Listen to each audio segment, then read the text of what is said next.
Evening. Welcome to Your Mental Health Matters. My name is Crystal Kelly. I am your host for this evening, brought to you by ONV. So tonight we're going to incorporate the spirituality part of mental health. This is a topic that we have not really discussed on this show. So tonight we're very excited because we have a special guest.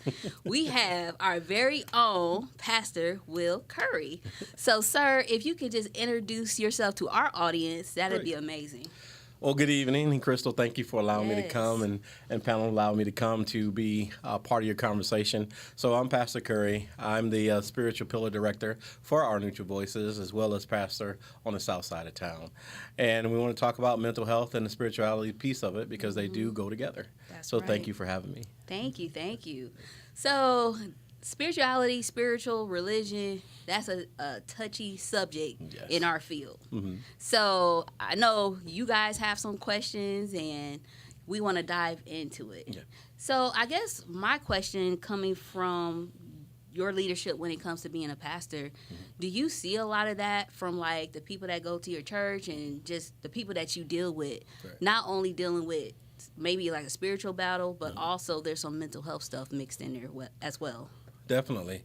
So, like the wind, spiritual mental health is not relegated to one spot. That's right. It's not relegated to one ethnicity, one country. So, mental health it is a issue. It became more visible during the pandemic than I think it has been in a long time. But understanding that mental health is an issue. So to answer your question, have I had to deal with the mental health issues doing church or dealing with church members? Of course. Yes, ma'am. And a lot of times you won't. So I'm going to be frank. Go ahead. Can I be real with you real quick? Please. All right. And so a lot of times you'll have pastors who won't address mental health. They'll say, just pray. One of the problems I have with that is you'll send somebody to the hospital if they have a broken leg or if they have a stroke or a heart attack, and you'll trust those doctors instead of just telling them pray. Yeah.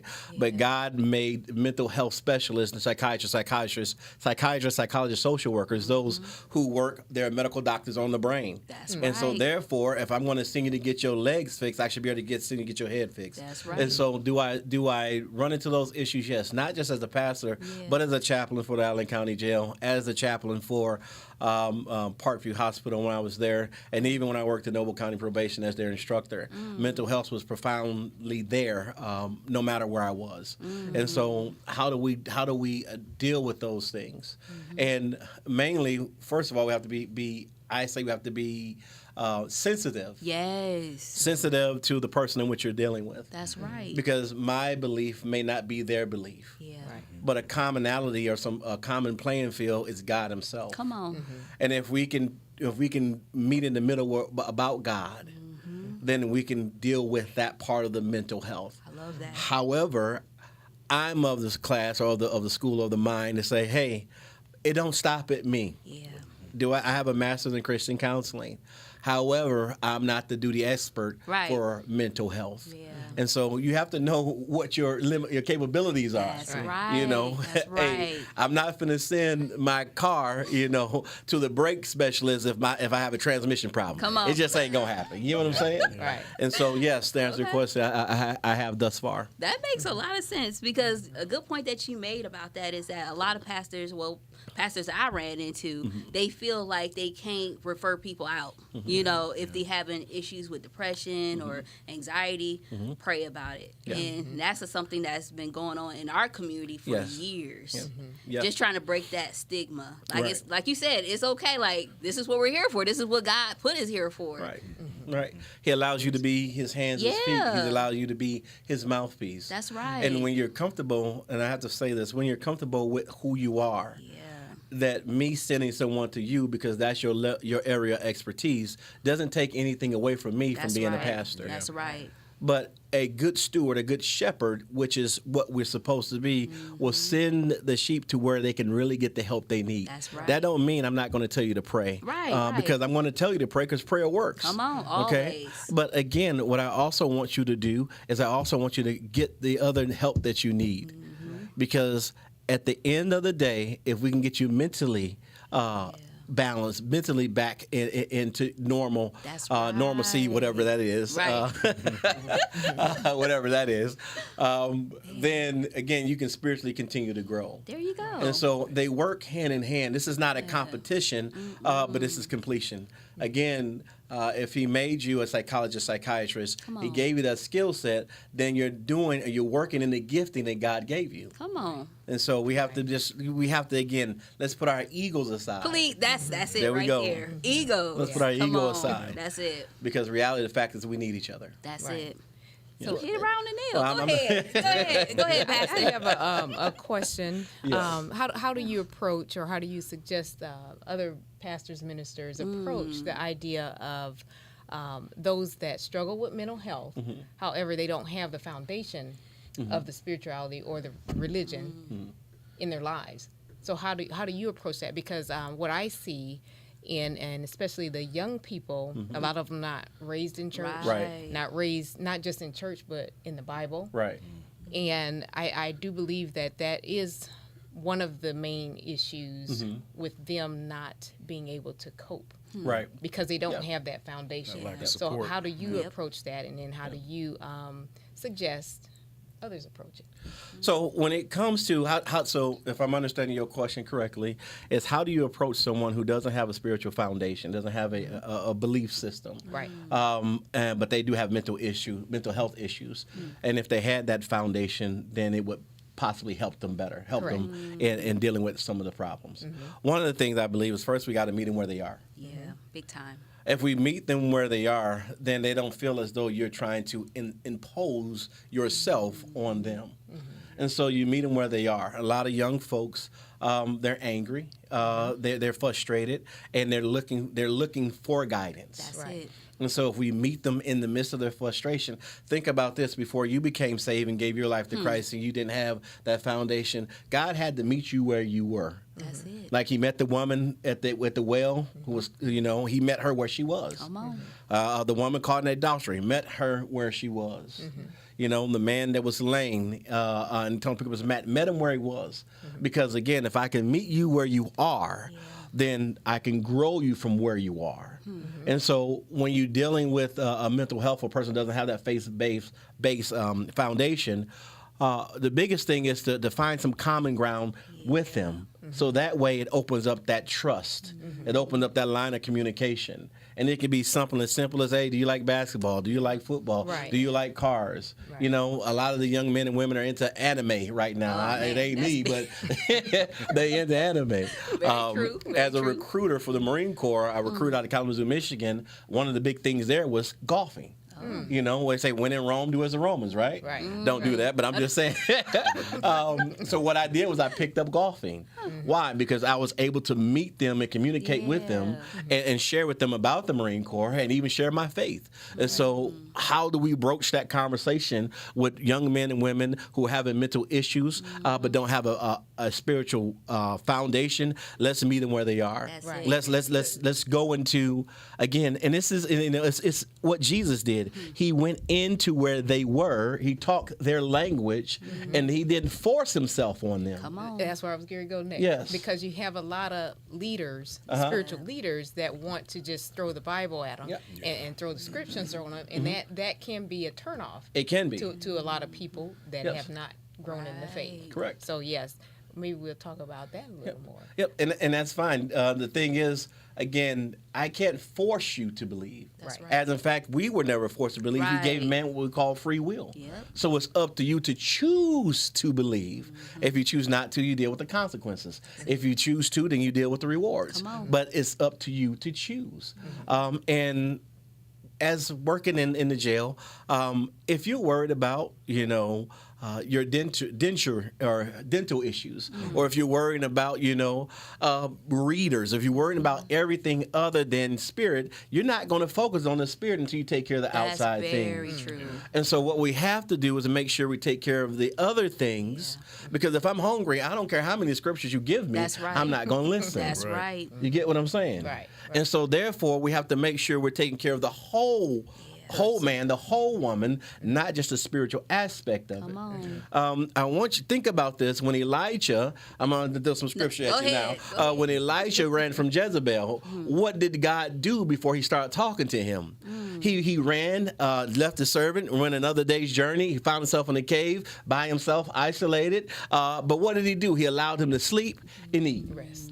Why? Because if you are hungry and you're tired, you're not going to be in your right mind, and you're going to make poor decisions. That's So what it. does he do? He allows you to eat and sleep, get rest. And he allowed him to eat twice and, take a good old nap. Why? Because he was overexerted. Right. He find himself dealing with himself. I always tell people all the time, the worst jail you can put yourself in is in your mind. Come on. Your own mind. That's a good statement. There's no bailer, there's no jailer there, there's no keys there, there's no cells there, and the only person can let you out is you. That's it. And so he finds himself in a place by himself, isolated, and then God lets him eat and get rest, and then he deals with the issue. Come on. Because he thought he was by himself. Right.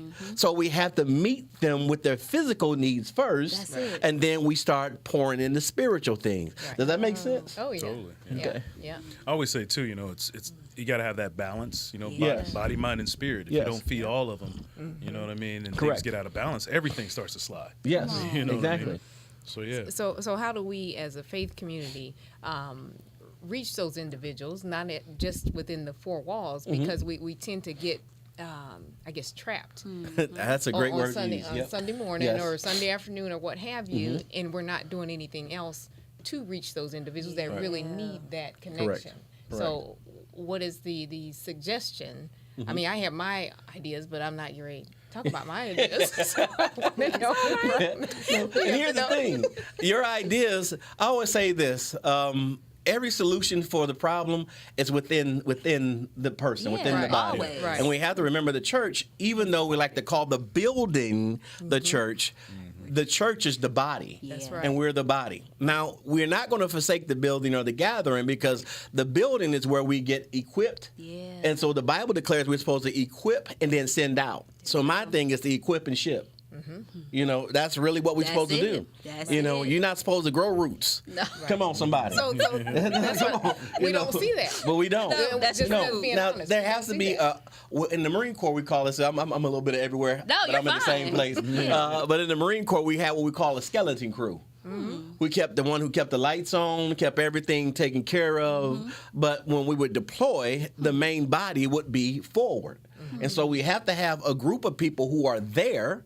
But again, we all are evangelists. That's it. An evangelist goes what? Share the gospel. Right. And again, but you cannot, again, forsake the gathering, because we all have to be, equipped. We all have to be replenished. We all have to be poured into. And so, but how do we deal with outside the four walls? One is we have to merely get outside of the four walls. That's it.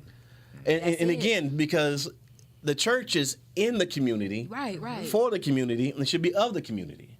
That's correct. Okay, and so we have to do different things that lets the community know that we're there. Yeah, big time. You Yeah. know, and it has to be more.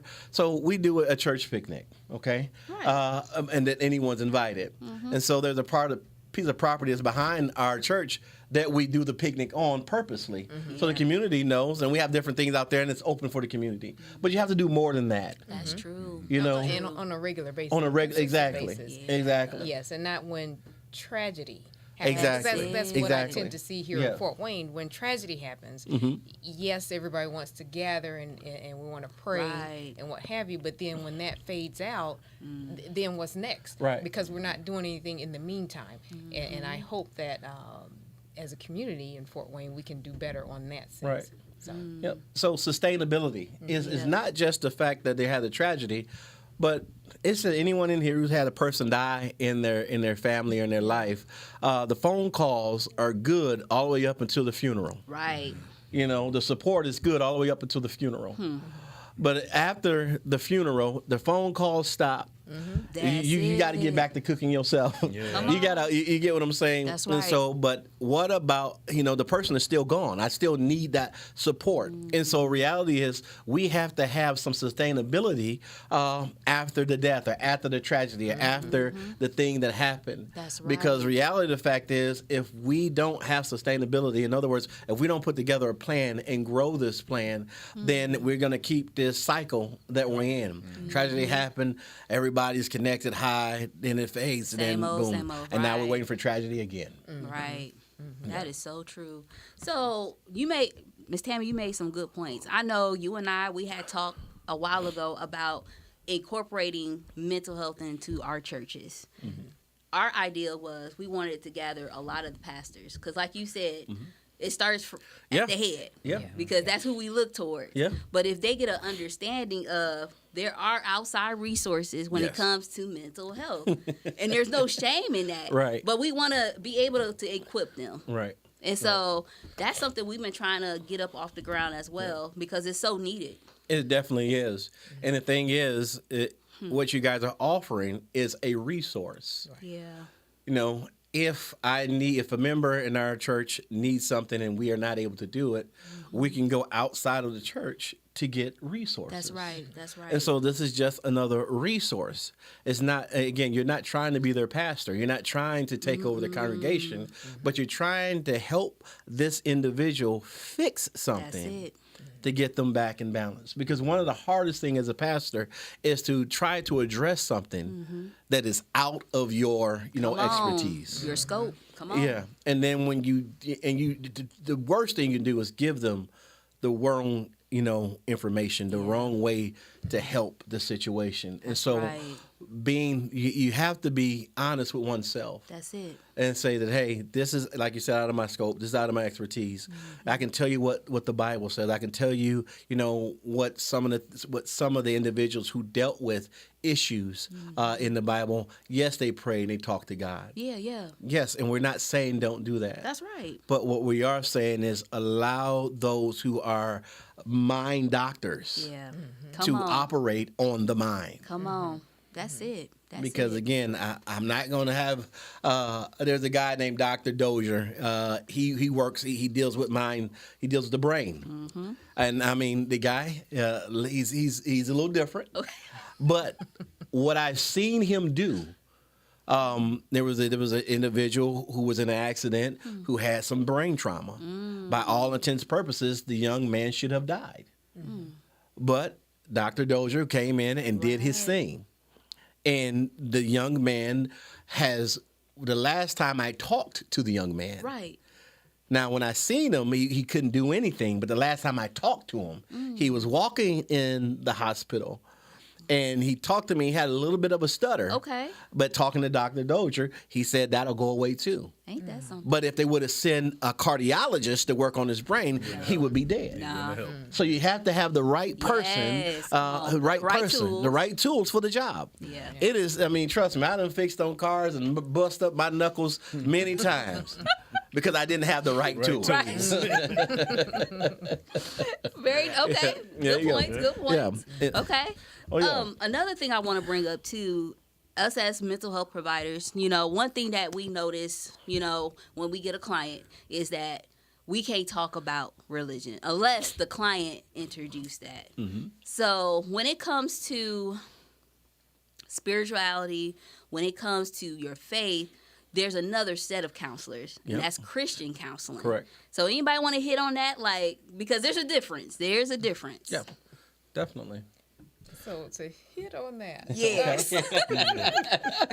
So, and yes, in our training, Right. we're because of the laws of church and Right, state, right. what have Yeah. you, we're taught that. Yeah. Again, we can't necessarily bring up our faith, but if the client brings it up, yes, we're full reign. We can Oh do yeah, that. big time. I still believe that if we don't have that faith foundation, then everything else is gonna keep falling apart if we don't do that. Of course, we don't agree with all the rules, and unfortunately, there's laws also set up to where individuals are more easily to get sued Mm-hmm. because Yeah, of that, and that's very true. unfortunate because it's almost like if we can't discuss our faith or bring up our faith, it's almost like we're denying it in a sense because we are disciples and supposed to be spreading the word or what have you. So it's a difficult place to be in, and for us to wait on individuals to bring it up. Right. Because you could be just like, I oh my know. gosh, when are they going to bring it up? When are they going to bring it up?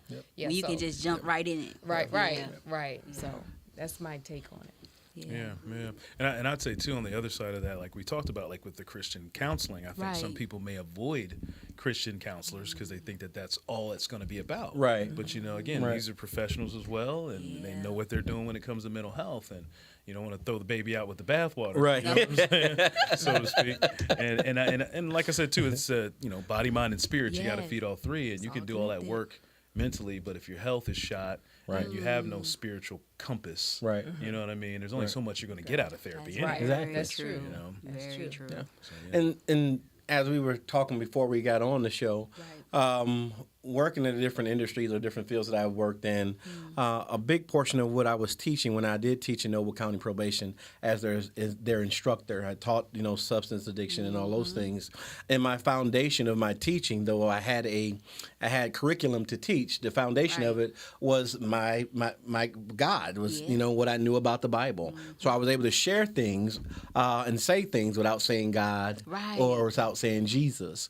And again, it's all in the delivery. Yeah, that's because true. as you deliver it to them, it piques their interest, and before you know it, ask them, well, where did you get this? Or where did you get that? Say, see, now the door is open. There you go. You open the Walk right door, in. right? And then, Yeah. well, this is what I read in the Bible. This is what I found out about God. This is what I've seen Jesus do. And this is, and then show them scripture. But again, it takes, so you are allowed to still do your job without, I guess, breaching the contract, if you will. That's right. You'll be able to talk about Jesus, talk about God, talk about the experiences that you had. So one of the things that, I will share a story that many times that he would get me by myself to deal with myself. When I went to Afghanistan before I accepted my calling.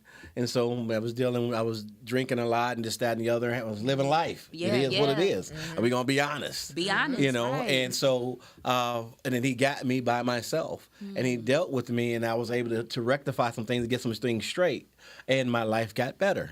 And so then they asked, well, who, you keep saying he, who is this he? Come on. And so, well, God. And so God got me by myself to deal with myself. And I started reading more of the scripture, started reading more and getting a better understanding. Because again, a lot of times I think we get this stigmatism of, God is this punisher, or he's this or he's that. When in reality, the fact, he's really just a father. That's it. That's it. He's really just a father who wants the best for his kids. Amen. And that I think transcends all industries, all levels. It transcends all factors of life. He's just a father that wants the best for his kids. That's it. Another point. You had a point you want to make? No, you can go ahead. Okay, so something else I thought of when you were talking.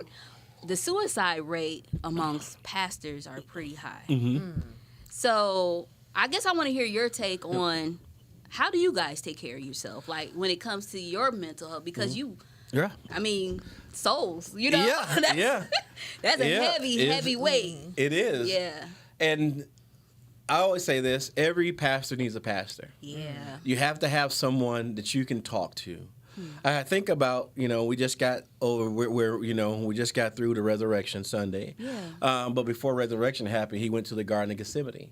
He had his disciples with him. He dropped 9 of them off, and then he took Peter, James, and John a little further, and then he went by Right. himself. Why? Because he had to have people praying for him, but he had to have a person that he can really unload on. Come on.